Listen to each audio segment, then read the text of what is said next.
Hello everyone, and here is the short video on the one example question that we weren't able to finish in class on Tuesday. So I'm going to go through this one example on the video and then know the next example, which is right here. We actually did that one in class, but also know, as always, I will post full solutions to the notes on the D2L course page.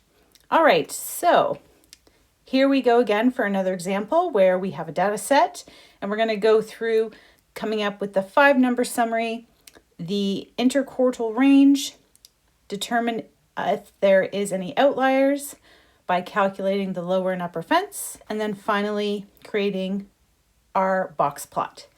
All right, so taking a look at this particular data set, we can see that there is 11 data points, so n is equal to 11. That makes this nice and easy to go through all of our 5-number summary that we need. So we start with Q2, which is right in the center. So Q2 is equal to 278.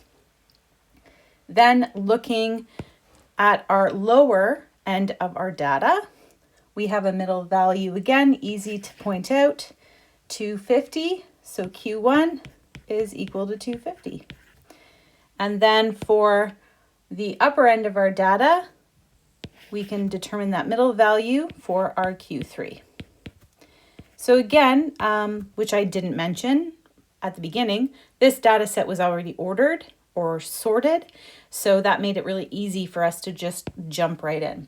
All right, and then finally we need our minimum, which is 200, and our maximum, which is 380. So coming up with that IQR or interquartile range, we take that Q3 value minus the Q1 value. So we're going to have 303 minus 250, which gives us an IQR of 53.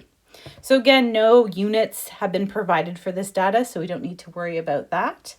And then let's look at determining our lower fence. So again, our lower fence is going to be our Q1 value, which is 250 minus 1.5 times our IQR value, which is 53, giving us a lower fence of 170.5.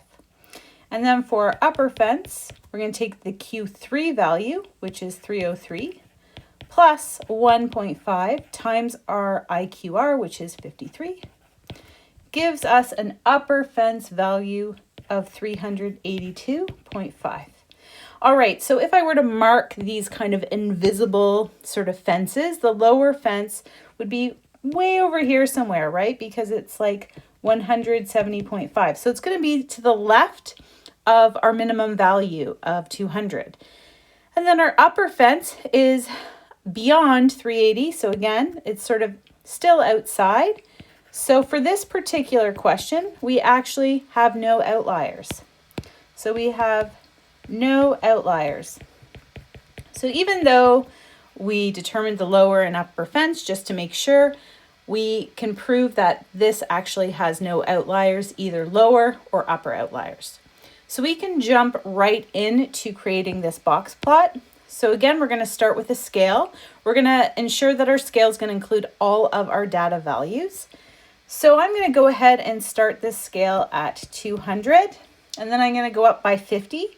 So 1, 2, 3, 4. This is 250. And then we go to 300. And then 350. And then finally 400.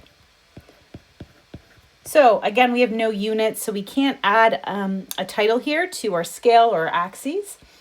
Now, when we go to draw our box plot, again, remember, we're going to start with our Q1 and our Q3 value to make our first box. So our Q1 was 250 and our Q3 was like 303, so just past 300. So I'm only doing one box plot, so I can kind of make it as big as I want to. So there's my initial box. Now for my Q2 value, which is 278, I'm going to get kind of as close as I can to that value. So just before 280 on my scale.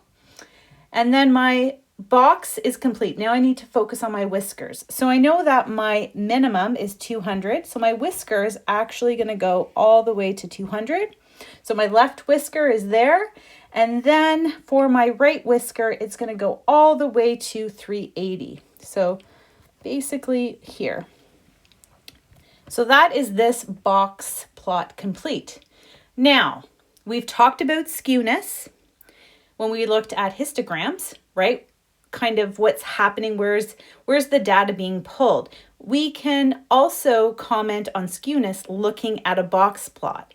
So when I look at this box plot, I can see that the whisker on the right is longer. So it means that the data is really being pulled to the right or being pulled in a positive direction. So if I had to comment on the skewness, I would say that this is positively skewed or right skewed. And that's because data is more stretched out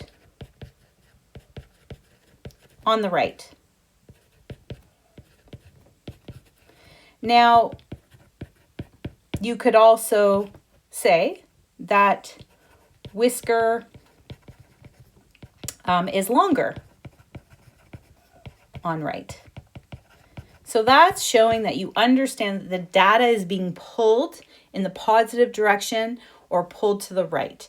So again, even with box plots, you can still comment on skewness. All right, folks, so that is the end of the Module 7 notes. Again, remember, we completed this more interesting or unique situation of an example, but we did skip this one. So I wanted to make sure that you all saw this, not just the solutions, but also saw me explain it. All right, have a good day, and we'll see you soon.